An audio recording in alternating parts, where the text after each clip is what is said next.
Trouvez-vous mon petit intérieur? Ça fait longtemps que je vous dis que j'aime la décoration. Ben, vous allez voir que je suis pas une menteuse. Parce qu'ici, j'ai tout décoré moi-même. Attendez de voir ça au complet. Je trouve que ça me ressemble. Ouais, je suis contente parce que j'ai fait les bons choix.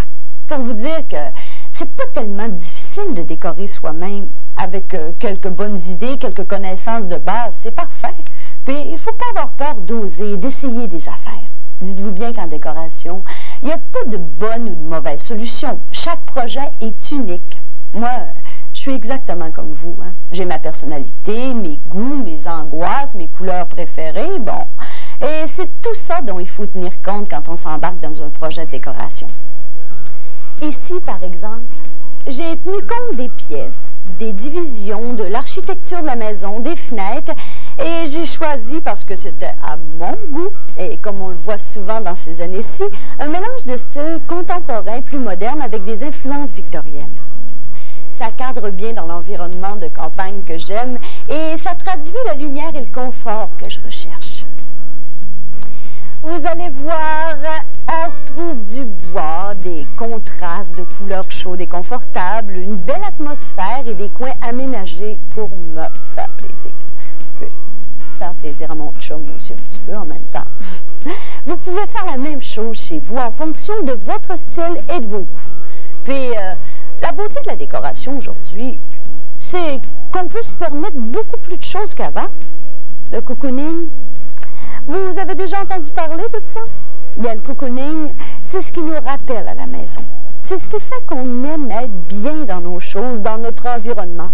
On vit une fin de siècle un peu débridée et c'est le fun de revenir chez soi dans son nid et de retrouver des choses rassurantes qui ont de la valeur à nos yeux. Le bois, les tissus naturels, les couleurs apaisantes, le mélange des styles, tout ça nous aide à trouver une certaine paix intérieure. Et en même temps, les nouvelles techniques, les nouveaux matériaux nous permettent de trouver des idées, des meubles, des accessoires, des éléments de décor faciles d'entretien qui nous laissent du temps pour faire tout ce qu'on veut faire, dans le fond. La mode en décoration et en design d'intérieur est un peu comme la mode vestimentaire. La tendance actuelle va vers ce qui nous plaît. Et on peut mélanger des styles comme bon nous semble pour peu qu'on respecte quelques lignes directrices. En tout cas, moi, la décoration, ça me passionne. Chez Crown Diamond, on pense que décorer, c'est plus que peinturer des murs. Et c'est pour ça qu'on a créé des fiches conseils et qu'on m'a demandé de vous donner des petits trucs de décoration qui peuvent vous aider à réaliser vos projets. Alors, à la fin de cette vidéo, vous devriez connaître quelques bases de la décoration. Comment exploiter l'espace et jouer avec les volumes, comment choisir et agencer les couleurs, connaître mieux les techniques de peinture et apprendre quelques trucs d'aménagement habiles. Alors, faites comme moi. Dites-vous, hey, et que je suis bonne, ou et que je suis bon, ça dépend, puis allez-y, foncez.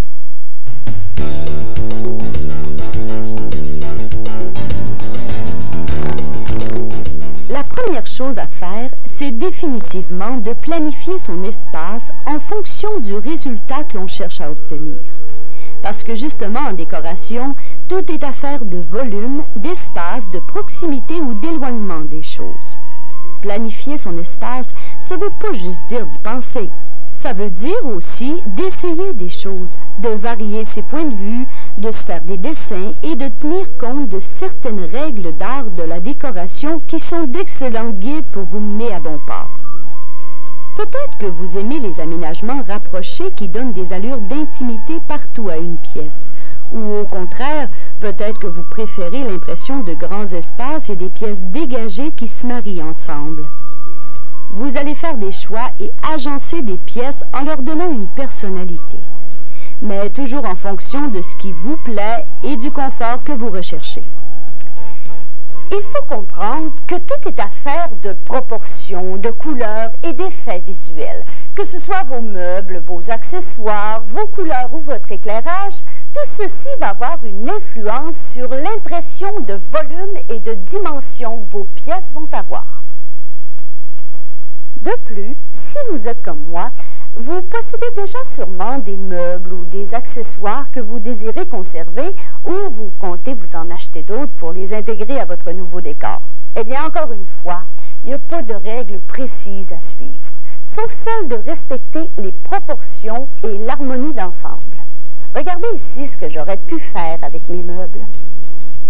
J'aurais pu installer mes causeuses à angle droit et mon fauteuil comme ça. Mais ça nuit à l'effet d'ouverture que je voulais donner aux deux pièces. Et en plus, je n'avais plus de place pour marcher autour de la table à café. Donnez-vous de l'air. Assurez-vous d'avoir un dégagement confortable. 18 pouces est un minimum viable. Ou encore, si j'avais disposé mes causeuses à 45 degrés, j'aurais aussi eu un bel effet. Mais je trouvais que je voyais pas assez l'extérieur et que j'étais trop centrée sur le foyer.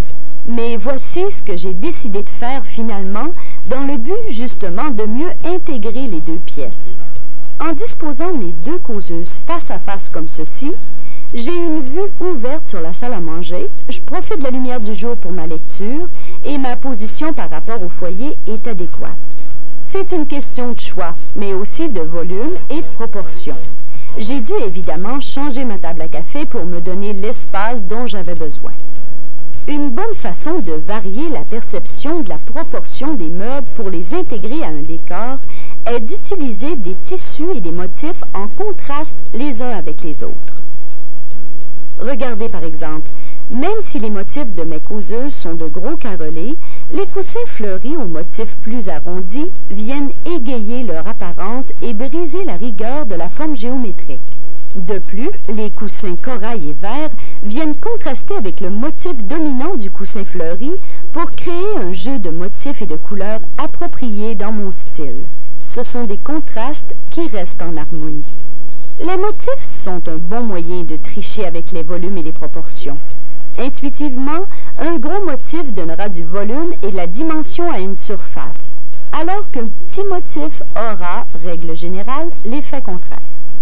Les couleurs à l'intérieur d'un motif peuvent aussi avoir une influence sur les proportions. Lorsque les motifs se mêlent au fond, le tout a l'air plus petit, alors qu'ici, le même motif avec des couleurs contrastantes apparaît beaucoup plus volumineux. En général, on utilise des tissus unis si on craint de trop charger l'atmosphère par des motifs disparates. Au contraire, des motifs variés viendront ajouter de la gaieté dans des grandes pièces dégagées et créer des centres d'intérêt qui vont restreindre le champ visuel à un point particulier. C'est la dimension des motifs qui donne tout l'effet. Alors faites en sorte que ceux-ci soient bien apparents et non déformés. Les motifs, les couleurs et les contrastes, tout ça est en relation. Ici, par exemple, j'ai fait des associations en respectant les dominantes de motifs, de couleurs et de textures. Ça, c'est une autre ligne directrice. Je vous donne un autre exemple. Si j'avais choisi un style empire, ce style n'aurait pas pu s'agencer avec des gros tissus mat de fibres naturelles ou des motifs géométriques plus campagnards. Dans le fond, ce serait comme porter des bottes de construction avec une belle robe de soirée. C'est pas bien beau, hein? Regardez plutôt. Le vert du buffet se marie bien à la couleur de la moquette qui était ici à mon arrivée. La texture du bois rappelle la nature où j'ai voulu m'installer et le choix de couleurs pour les murs se marie bien avec les dominantes des accessoires. Le jaune pâte d'orange du mur de la salle à manger fait le lien avec les motifs des coussins de la pièce voisine et le ton de corail cap rouge du salon fait un contraste chaleureux avec la couleur du motif des divans. Le crème de la carpette rend la pièce chaleureuse et ses motifs découpent bien son environnement. Le truc ici est de garder un lien entre les éléments du décor au niveau des motifs, des styles et des couleurs. Parlant de couleurs, savez-vous qu'il n'y a pas de meilleur outil pour varier les proportions et l'impression de dimension des pièces, justement, que les couleurs et les contrastes? Tiens, je vous montre avec un petit trucage d'autres contrastes que j'aurais pu choisir pour différents effets dans cet environnement. Règle générale, les couleurs claires donnent l'illusion de grandeur et une ambiance de fraîcheur, alors que les couleurs foncées ont tendance à marquer les volumes. Les jeux de contraste l'utilisation d'une couleur claire juxtaposée à une couleur foncée ou l'accent mis sur un mur en particulier transforme l'aspect et l'ambiance d'une pièce en créant des volumes différents et une atmosphère plus théâtrale. L'autre notion indispensable à connaître pour jouer sur les effets de dimension et d'atmosphère, c'est l'éclairage. Parce que la lumière est un décorateur très habile pour peu qu'on en connaisse quelques principes. Il existe 3 principaux types d'éclairage artificiel qui ont chacun leurs caractéristiques et qui vont changer la perception des teintes de votre décor. Les lumières incandescentes, les bonnes vieilles ampoules, diffusent une lumière jaunâtre et chaleureuse. On les utilise souvent avec des abat-jours translucides pour obtenir une lumière diffuse et indirecte ou opaque pour obtenir une lumière dirigée, orientée vers le bas comme ici, ou vers le haut comme avec une lampe torchère. Les lampes fluorescentes, elles se retrouvent plus souvent dans les cuisines ou les bureaux. Il y a bien un nouveau type de fluorescent recommandé pour l'économie d'énergie, mais il faut faire bien attention en les choisissant parce qu'ils peuvent verdir, jaunir ou rosir légèrement les couleurs. Règle générale, elles sont à éviter dans les environnements comme le salon ou la salle à manger. Quant aux lampes halogènes, de plus en plus à la mode, ce sont elles qui diffusent la lumière la plus blanche et la plus douce. Elles s'installent dans toutes sortes de supports qui permettent de contrôler la dimension des rayons. Elles sont idéales pour éclairer tout ce dont vous tenez à respecter les teintes originales. Comme les lampes incandescentes, elles se contrôlent bien avec des rhéostats et à différentes intensités, elles viendront changer l'atmosphère du moment. Regardez ici ce que j'ai choisi pour mon coin lecture. C'est justement une lampe halogène qui me permet de bien voir sans changer l'atmosphère de la pièce. Alors, en sachant cela, pensez bien à vos besoins, à vos centres d'intérêt et à l'atmosphère que vous désirez leur donner. On peut donc penser à 3 façons d'éclairer. L'éclairage général, disponible pour illuminer la pièce. L'éclairage d'atmosphère, qui va donner en soirée tout le look à votre décor. Et l'éclairage d'appoint, qui justement remplit des fonctions particulières. Utilisez l'éclairage pour mettre en évidence un cadre ou des accessoires. Intégrez les luminaires en fonction du style que vous avez donné à la pièce. Par exemple, dans mon aménagement, à cause du style, des gros chandeliers de cristal n'auraient pas convenu. Pensez à vos éclairages et réservez-leur une part raisonnable de votre budget dès le début de votre projet. L'éclairage artificiel peut rehausser ou complètement démolir votre décoration, comme si j'avais décidé de tout délaver mon décor avec un gros fluorescent. Ça aurait été un peu dommage, non? Rappelez-vous que vous passez une partie importante de votre journée à la maison le soir, surtout l'hiver où la lumière naturelle est plus rare.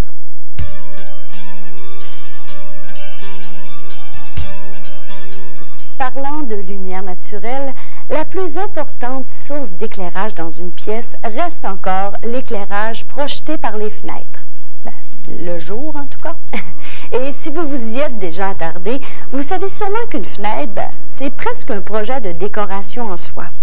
Ici aussi, les variantes sont presque infinies. Rideaux, stores, draperies, il y a 1001 façons d'habiller une fenêtre. Mais encore là, il y a des principes à retenir.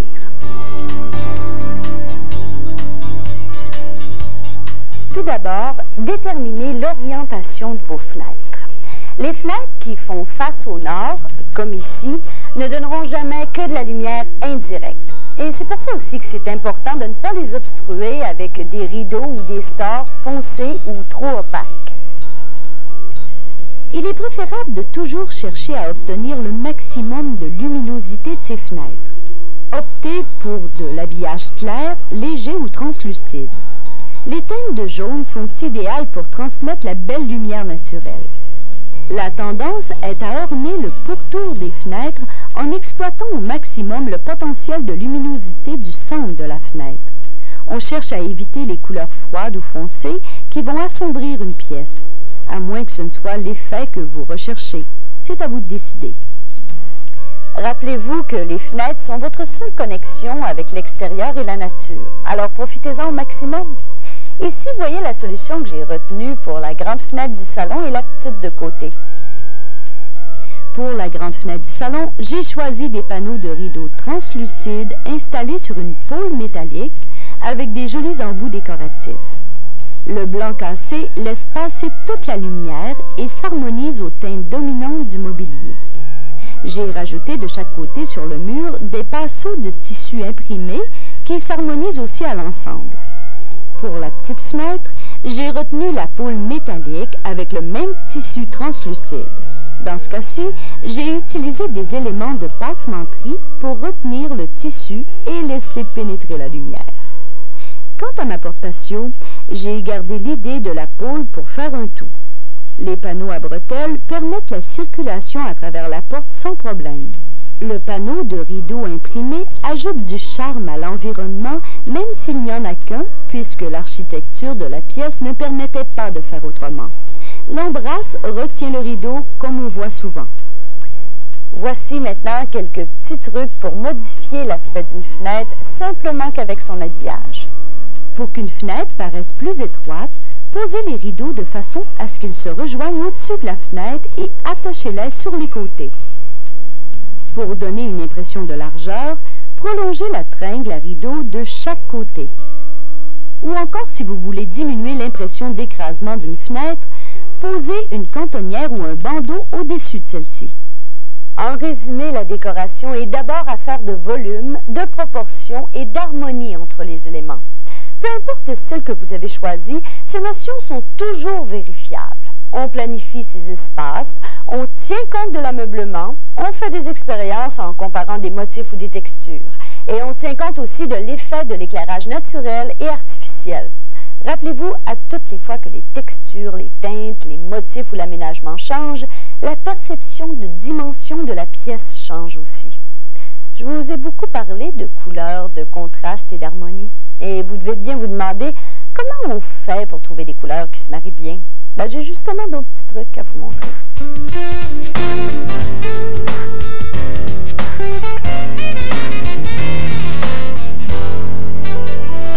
C'est beau le blanc, mais je trouve que ça fait un peu hôpital. Puis, si vous avez, disons, je sais pas moi, un sofa jaune avec un tapis rouge, vous vous demandez sûrement comment choisir des bonnes couleurs qui vont bien s'agencer ensemble. Ben, j'ai un beau petit truc de professionnel à vous donner.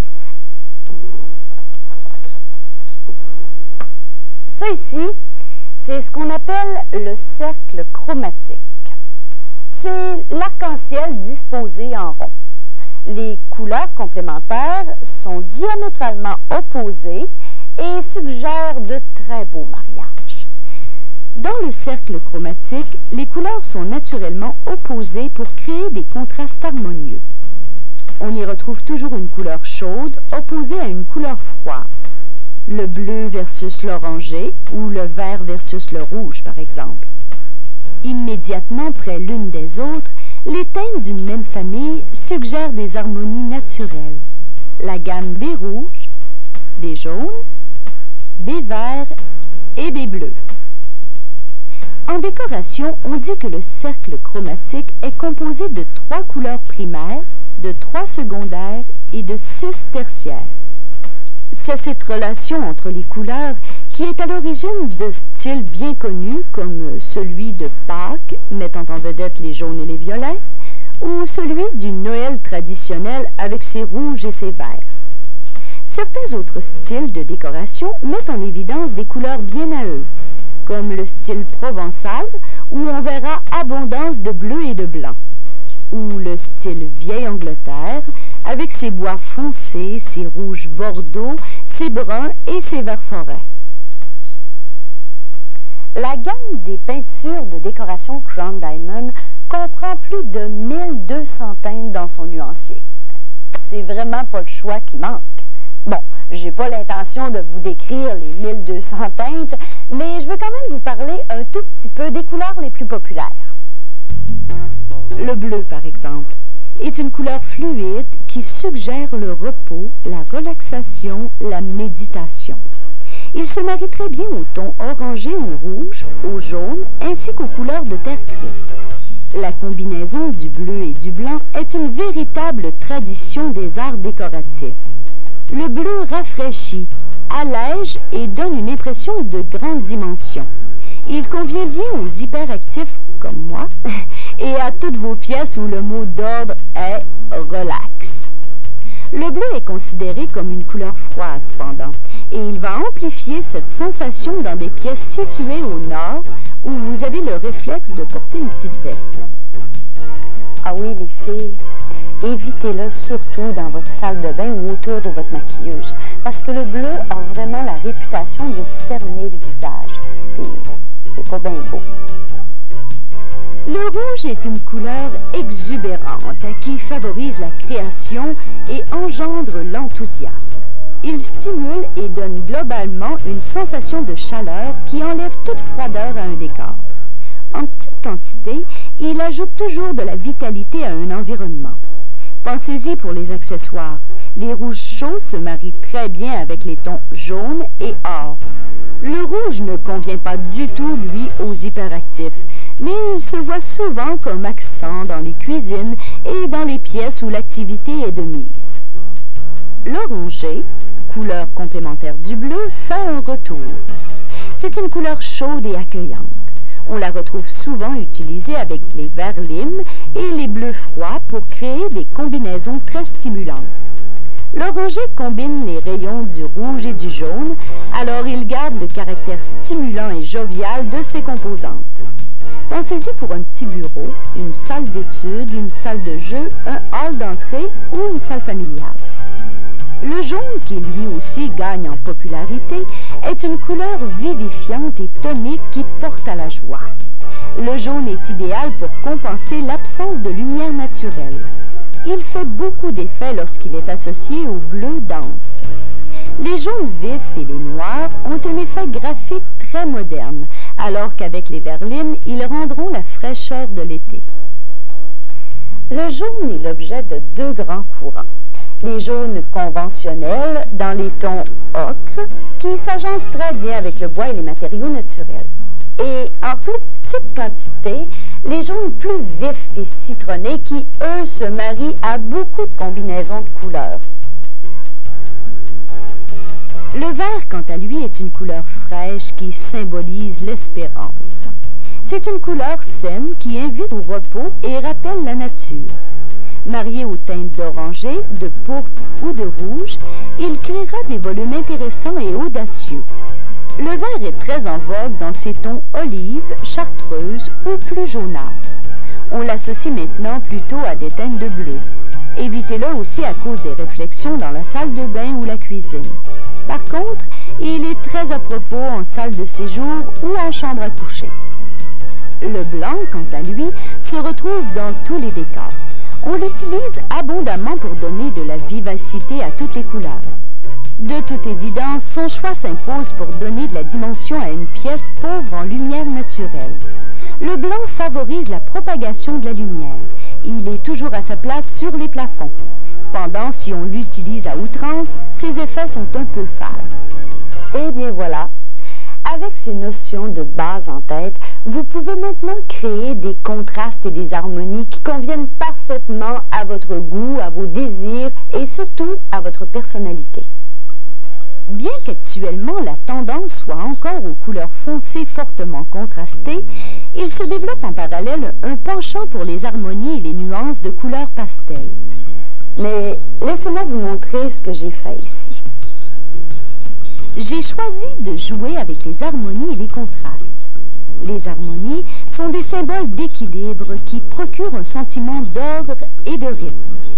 Les risques de choquer sont minimes, puisque dans les harmonies, les teintes proviennent des mêmes couleurs. Ici, le vert est mon fil conducteur. Il fait le lien partout dans ces deux pièces. Les contrastes, à l'opposé, mettent en jeu des couleurs de différentes familles. Cela crée des centres d'intérêt qui délimitent bien l'espace et qui égayent une pièce. La salle à dîner ici prend toute sa dimension grâce au jeu des couleurs rainettes, pâte d'orange et cap rouge. Voici quelques conseils pratiques susceptibles de vous aider dans le choix de vos couleurs. Faites attention dans les jeux de contraste de toujours maintenir une couleur dominante. Sinon, il risque d'y avoir conflit d'intérêts entre deux couleurs et cela peut créer des problèmes d'association. Par exemple ici, si j'avais retenu ces deux tons contrastants dans la même pièce, le choix des couleurs des accessoires aurait été plus compliqué. Les couleurs pastel, couleurs pures auxquelles on ajoute du blanc, créent de beaux effets d'harmonie reposants et donnent de la dimension à une petite pièce. À l'inverse des contrastes de couleurs saturées, couleurs pures auxquelles on ajoute du noir ou du gris créent une atmosphère plus chaleureuse de confort aux teintes de l'automne. Une couleur appliquée sur une grande surface va toujours avoir l'air plus foncé que sur le petit échantillon du nuancier. De plus, les perceptions sont influencées par les réflexions des couleurs avoisinantes. Un jaune, immédiatement à côté d'un bleu, va paraître plus verdâtre qu'il ne l'est en réalité. Si vous vous fiez uniquement à un échantillon du nuancier pour choisir la couleur d'un mur, vous pouvez avoir de très grosses surprises. Les couleurs adjacentes peuvent modifier l'impression de la couleur originale. Et ça, c'est une erreur classique que d'essayer d'isoler une couleur de son environnement réel. Alors, dans la mesure du possible, lorsque vous évaluez en magasin les couleurs à acheter, essayez de reproduire les conditions qui existeront dans votre pièce.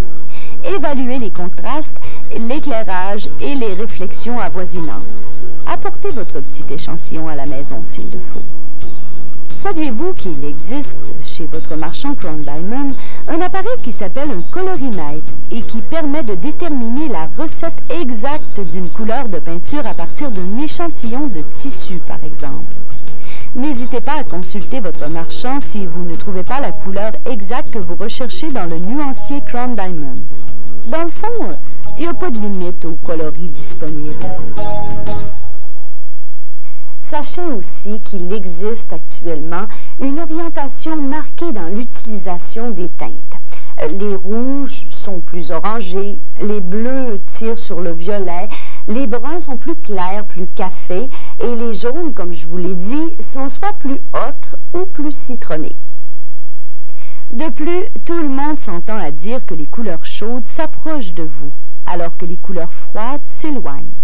Par exemple, un plafond bleu va créer une illusion de hauteur, alors qu'un plafond orange va créer un sentiment de proximité. Encore une fois, le cercle chromatique est un bon outil pour déterminer les couleurs qui vont enjoliver votre décor. On recherche des contrastes naturels, des harmonies aux couleurs de même famille, en regardant dans nos échantillons ou nos accessoires des teintes qui conviennent à notre style. Et une fois nos couleurs décidées, eh bien, c'est maintenant le temps de passer à l'étape de la peinture.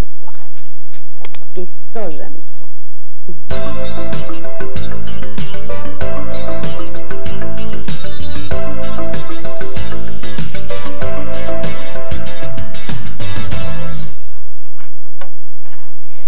Bon, enfin, on est maintenant rendu au bout le plus fun, la peinture. C'est maintenant l'heure d'exprimer vos talents d'artiste. Mais êtes-vous sûr d'avoir choisi la bonne peinture? C'est certain que la Crown Diamond est la meilleure peinture pour décorer. Mais il y en a quand même plusieurs types, plusieurs finis, des alkydes, des latex, il y a les après qu'on pose toujours avant. C'est bizarre, ça, hein? Alors maintenant, comment ça marche tout ça? Avant de débuter les travaux de peinture, observez attentivement les surfaces. C'est primordial que les surfaces soient propres et sèches pour assurer une bonne adhérence des couches de peinture. Peu importe le type d'après ou de finition que vous allez utiliser, c'est garanti qu'ils adhéreront mal sur des surfaces graisseuses, rouillées ou même sur les dépôts de fumée de tabac. Nettoyez adéquatement les surfaces. Crown Diamond met à votre disposition un produit qui s'appelle le PTS. Ce produit, soluble à l'eau, assure un bon nettoyage des surfaces. Quand les surfaces sont propres et sèches, l'utilisation d'un après approprié est primordiale.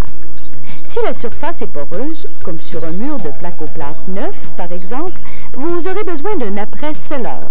L'après-couche de fond, quant à lui, s'applique sur une surface déjà peinte. Acheter le bon après est très important car c'est lui qui assure que votre couche de finition adhérera comme il faut et restera plus uniforme et belle longtemps. Les apprêts se préparent souvent avec la teinte de la couche de finition dans une proportion de la couleur finale. Cela peut s'avérer important dans les cas de changement radical de couleur. La qualité des peintures modernes permet d'utiliser des apprêts et des couches de finition sans problème de combinaison de type. Alkyd ou latex, les deux se combinent très bien.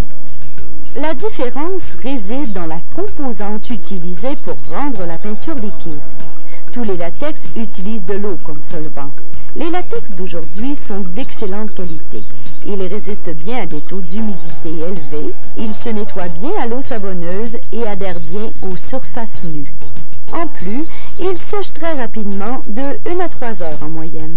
Ils ne jaunissent pas, c'est pourquoi ils sont fortement recommandés pour les murs exposés aux rayons du soleil. Quant aux alkydes, qui sont à base d'huile ou d'essence minérale, malgré un degré de difficulté plus élevé à l'application, ils ont encore la ferveur d'un grand nombre de peintres à cause de leur grande qualité. Ils résistent mieux que les latex au choc et à l'abrasion. Ils sont parfaits pour les cadres de portes ou les fenêtres. Le temps du séchage est plus long cependant, entre 6 et 8 heures en moyenne. C'est fini le temps où l'odeur des peintures alkydes était insupportable. Hein? Ça sent presque pas. Les alkydes modernes dégagent pas plus d'odeur qu'une lampe à l'huile. C'est vrai. Ah! Latex ou alkyd, les peintures de décoration Crown Diamond sont disponibles dans un grand choix de finis qu'il faut savoir utiliser convenablement. Les règles de l'art, qui ne sont pas des lois immuables, suggèrent les lignes directrices suivantes. Les finis sont classés en fonction de leur pourcentage de lustre et on voit bien leur position sur l'échelle de lustre suivante. Les finis mat ne contiennent pas plus de 5% de lustre. Ils sont parfaits pour atténuer les imperfections de surface. Ils sont ordinairement réservés au plafond à cause de cette particularité. Les finis satin, velours, platine et semi-lustrés sont très populaires et faciles d'application. Ils s'entretiennent facilement et conviennent parfaitement aux murs de toutes les pièces.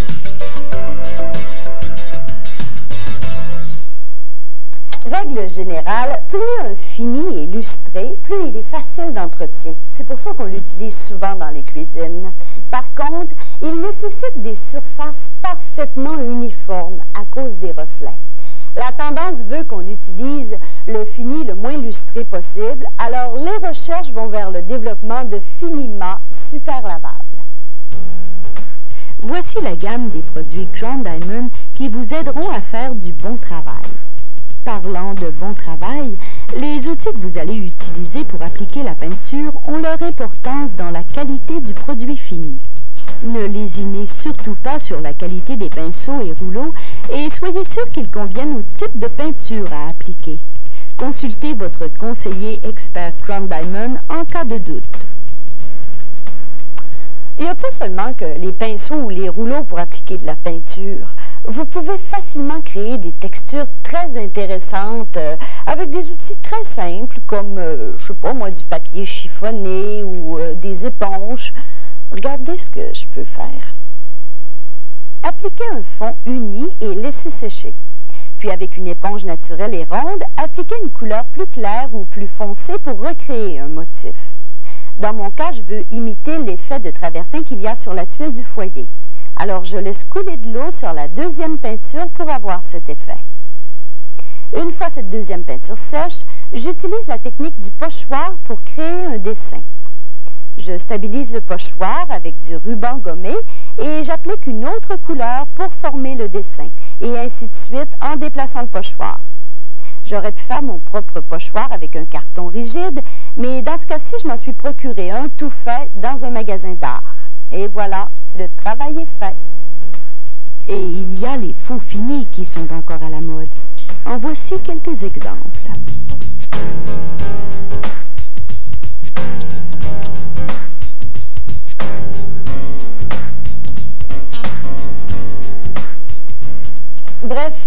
rien de plus facile que de peinturer, pourvu qu'on ait les bons produits et que nos surfaces soient bien préparées. Prenez votre temps. Planifiez bien vos travaux. Arrangez-vous pas pour vous frustrer, là. Dites-vous que la peinture est au cœur de votre projet de décoration à cause de sa polyvalence et de sa grande versatilité. Ça fait que permettez-vous d'oser. Ouais, essayez des trucs sur des petites surfaces, là. Puis, si jamais vous avez besoin d'aide, soyez pas gênés, puis allez rencontrer votre conseiller expert Crown Diamond. Ils sont tellement fins.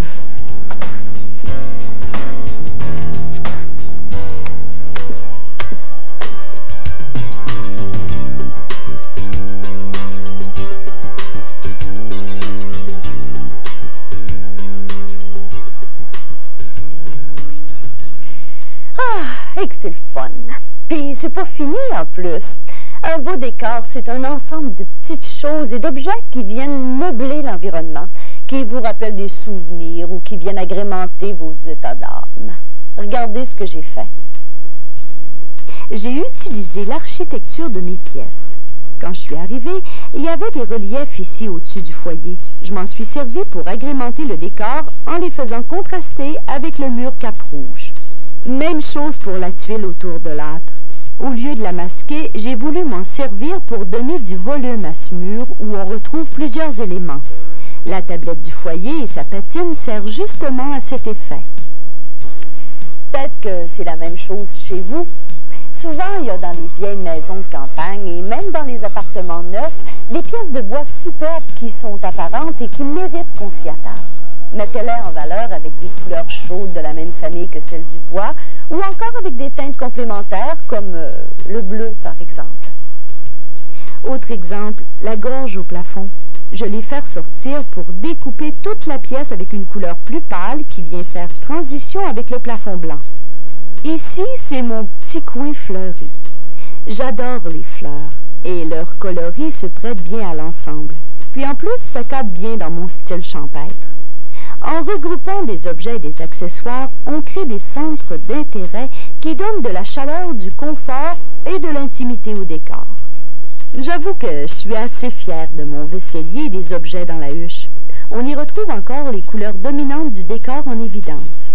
Sans parler des vieilles photos qui s'associent bien au style et qui rappellent justement l'atmosphère d'antan. Ça aide au look campagnard, vous trouvez pas? J'ai même poussé la touche finale jusqu'à décorer la table en harmonie avec tout le reste. Les couverts, les napperons et les autres accessoires s'intègrent parfaitement à mon style et aux couleurs. Autant de centres d'intérêt que vous pouvez vous aussi créer, avec peu de choses parfois, mais qui porteront toujours votre signature. Bon, faut que je vous quitte bientôt, j'attends la visite. En tout cas, j'espère vous avoir donné le goût d'entreprendre un projet. Vous avez vu, c'est pas si difficile que ça. Planifier ses espaces en fonction d'un style ou d'un mélange de styles et de ses goûts, tenir compte des éléments qu'on a, des meubles, des fenêtres, des accessoires, se servir des couleurs et de l'éclairage pour créer des volumes et surtout ne pas hésiter à faire des expériences. Peindre convenablement et se créer des centres d'intérêt et le tour est joué. En tout cas, ça prouve qu'avec de bons conseils, un peu d'imagination puis des bons produits, on peut faire beaucoup de miracles. Hein? Continuez à vous inspirer pour réaliser vos projets, des fiches conseils Crown Diamond, des revues de décoration ou encore visiter des salons ou des expositions qui regorgent d'idées d'aménagement très abordables. C'est comme ça que moi j'ai commencé. Et à la longue, décorer devient beaucoup plus facile. Alors bonne chance dans vos projets, puis on se reverra peut-être chez le marchand Crown Diamond. Ouais. Demain, je pense que j'entreprends le 2e étage. Oups! Là la visite. Bye!